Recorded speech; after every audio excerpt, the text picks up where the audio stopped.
నమస్తే welcome to burning topic. భారత pharma రంగానికి ఊరట లభించింది. విదేశీ ఔషధ తయారీపై అమెరికా ఆధారపడటాన్ని తగ్గించే వ్యూహంలో భాగంగా జనరిక్ ఔషధాలపై సుంకాలు విధించే నిర్ణయాన్ని అమెరికా అధ్యక్షుడు డొనాల్డ్ ట్రంప్ తాత్కాలికంగా వాయిదా వేశారు. వాల్ స్ట్రీట్ జనరల్ నివేదిక ప్రకారం జాతీయ భద్రత, ఔషధ సరఫరా గొలుసులు, ఔషధ ద్రవ్యోల్బణంపై నెలల తరబడి జరిగిన చర్చల అనంతరం ఈ నిర్ణయం తీసుకున్నారు. ఈ నిర్ణయం భారతీయ ఫార్మా దిగ్గజాలకు పెద్ద ఊరటగా మారింది. ఎందుకంటే అమెరికా మార్కెట్లో ఉపయోగిస్తున్న జనరిక్ ఔషధాలలో దాదాపు సగం భారతదేశం నుంచే సరఫరా అవుతున్నాయి.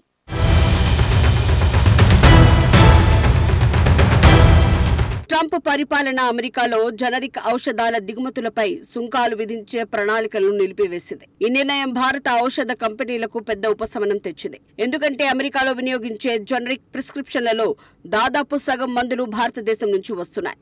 భారత్ జనరిక్ ఔషధాలు అమెరికా ఆరోగ్య వ్యవస్థకు తక్కువ ఖర్చుతో నాణ్యమైన మందులను అందిస్తున్నాయి. భారతదేశం ప్రపంచ ఫార్మసీగా ప్రసిద్ధి పొందింది. అమెరికా మార్కెట్లో జనరిక్ మందుల సరఫరాలో భారత్కు అతిపెద్ద వాటా ఉంది. అమెరికాలో ఉత్పత్తి అయ్యే మందుల వాటా 30% వరకు మాత్రమే ఉండగా భారతదేశం నుంచి వచ్చే సరఫరా దాదాపు 47% చేరుకుంది. IQVIA అనే అంతర్జాతీయ మెడికల్ డేటా విశ్లేషణ సంస్థ ఈ గణాంకాలను వెల్లడించింది. ఈ ఆధిపత్యం భారత ఔషధ పరిశ్రమ శక్తిని ప్రతిబింబిస్తుంది.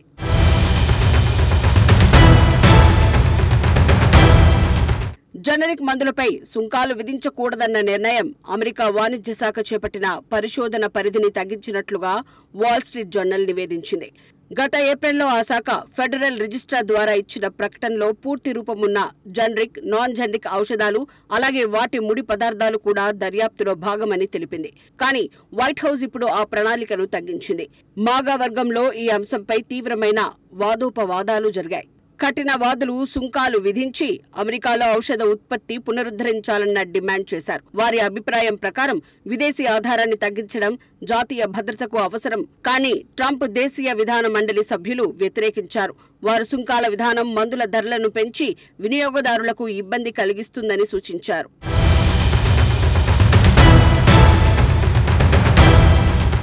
ఆ సభ్యుల వాదన ప్రకారం జనరిక్ మందులు భారతదేశం వంటి దేశాల్లో అత్యంత తక్కువ ఖర్చుతో తయారవుతాయి. కాబట్టి ఎలాంటి అధిక సుంకాలు విధించినా అమెరికాలో ఉత్పత్తి లాభదాయకం కావడం కష్టం. ఫలితంగా మందుల కొరతలు ఏర్పడి ఆరోగ్య రంగం సంక్షోభంలో పడే ప్రమాదం ఉంది. ఈ కారణంతో వైట్ హౌస్ సుంకాల ఆలోచనను వెనక్కి తీసుకుంది. ట్రంప్ ప్రభుత్వం సుంకాల విధానం ఇప్పటికే అమెరికా రైతులు, వినియోగదారులకు సమస్యలు సృష్టిస్తోంది. చైనా మీద విధించిన సుంకాల ఫలితంగా చైనా అరుదైన ఖనిజాల సరఫరాను తగ్గించింది. అంతేకాక అమెరికా వ్యవసాయ ఉత్పత్తులపై చైనా నిషేధం విధించింది. ముఖ్యంగా సోయాబీన్ ఎగుమతులు దెబ్బతిన్నాయి. రైతులు తీవ్ర ఆర్థిక నష్టాన్ని ఎదుర్కొన్నారు.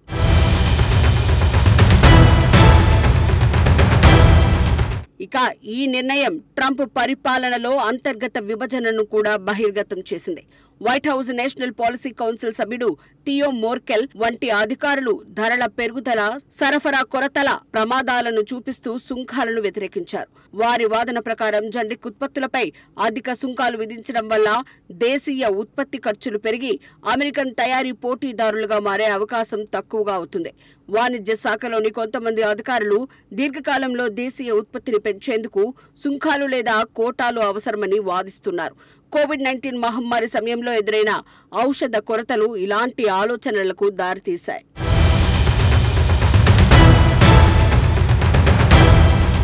ప్రభుత్వం ఇప్పుడు $16 బిలియన్ సబ్సిడీతో రైతులకు సహాయం చేస్తోంది. కానీ ఆ నిధులు కూడా ఇతర దిగుమతులపై సుంకాల ద్వారా సేకరించినవే.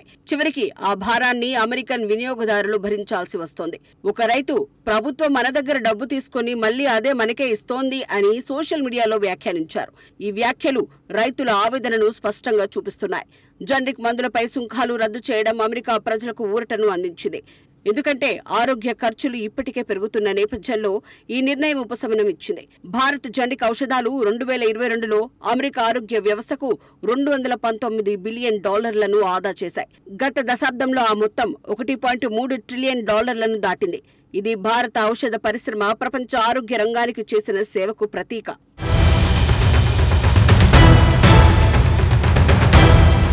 2022లో సిప్లా, సన్ఫార్మా, డాక్టర్ రెడ్డి ల్యాబ్స్ వంటి భారత కంపెనీలు అమెరికాలో విస్తృతంగా జనరిక్ మందులు సరఫరా చేశాయి. ముఖ్యంగా కొలెస్ట్రాల్, రక్తపోటు, డిప్రెషన్, అల్సర్, నాడి సంబంధిత వ్యాధుల చికిత్సకు ఉపయోగించే మందులు ఈ జాబితాలో ఉన్నాయి. మెట్ఫార్మిన్, ఆటోర్వాస్టాటిన్, లోసార్టన్, అమెక్సిసిలిన్, సిప్రోఫ్లోక్సాసిన్ వంటి ఔషధాలు అమెరికా రోగులకు తక్కువ ఖర్చుతో చికిత్స అందిస్తున్నాయి.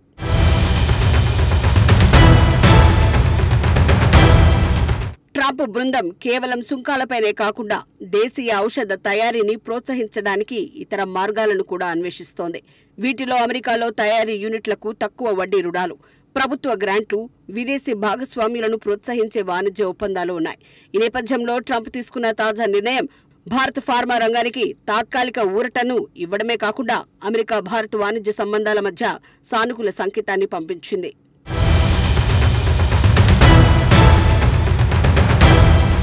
ప్రస్తుతం ఈ నిర్ణయం భారత ఔషధ పరిశ్రమకు వ్యాపార అవకాశాలను నిలబెట్టడమే కాకుండా అమెరికా ప్రజలకు ఆరోగ్య పరిరక్షణలో స్థిరత్వాన్ని తీసుకొచ్చింది. తక్కువ ధరతో నాణ్యమైన మందులు అందించడంలో భారత్ తన స్థానం మరోసారి నిరూపించుకుంది. ఈ పరిణామం రెండు దేశాల మధ్య ఆర్థిక సంబంధాలను మరింత బలపరుస్తుందని విశ్లేషకులు అభిప్రాయపడుతున్నారు.